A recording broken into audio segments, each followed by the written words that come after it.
Ново уверување доби денеска македонската влада во врска со повисоките царини за увоз на земјоделски производи, но не дека тие веднаш и во целост ќе бидат тргнати, туку дека за таквата можност наскоро ќе расправа косовската влада.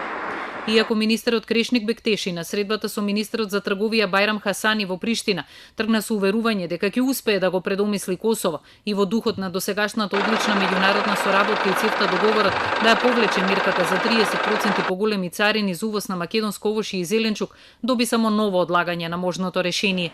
Бектеши предочил дека мерката се уште важи за доматите, пиперките, грозјето, јаболката, на кои отпаѓа најголем дел од нашиот извоз, истакнувајќи ги огромните загуби на бизнис заедницата. Добив уверување од косовската страна дека овие наши забелешки ќе бидат земени предвид и со оглед на фактот што станува збор за владина одлука на првата наредна седница на владата на Република Косово, аргументите кои ги дадовме од наша страна ќе бидат изнесени пред членовите на владата, за да се изнајде решение кој ќе биде взаемно прифатливо. Вниманието на земјоделците и трговците беше целосно насочено кон овој состанок, откако на средбата на министрите од регионот што се одржа во Белград немаше никаква важна одлука за Македонија. Во вторникот Приштина го ослободи увозот на 13 видови овошје и зеленчук, но повисока царина се уште се плаќа за 7 производи. И покрај тоа Министерството за земјоделие ги оцени како успешни преговорите со Косово и не најави воведување на контрамерки.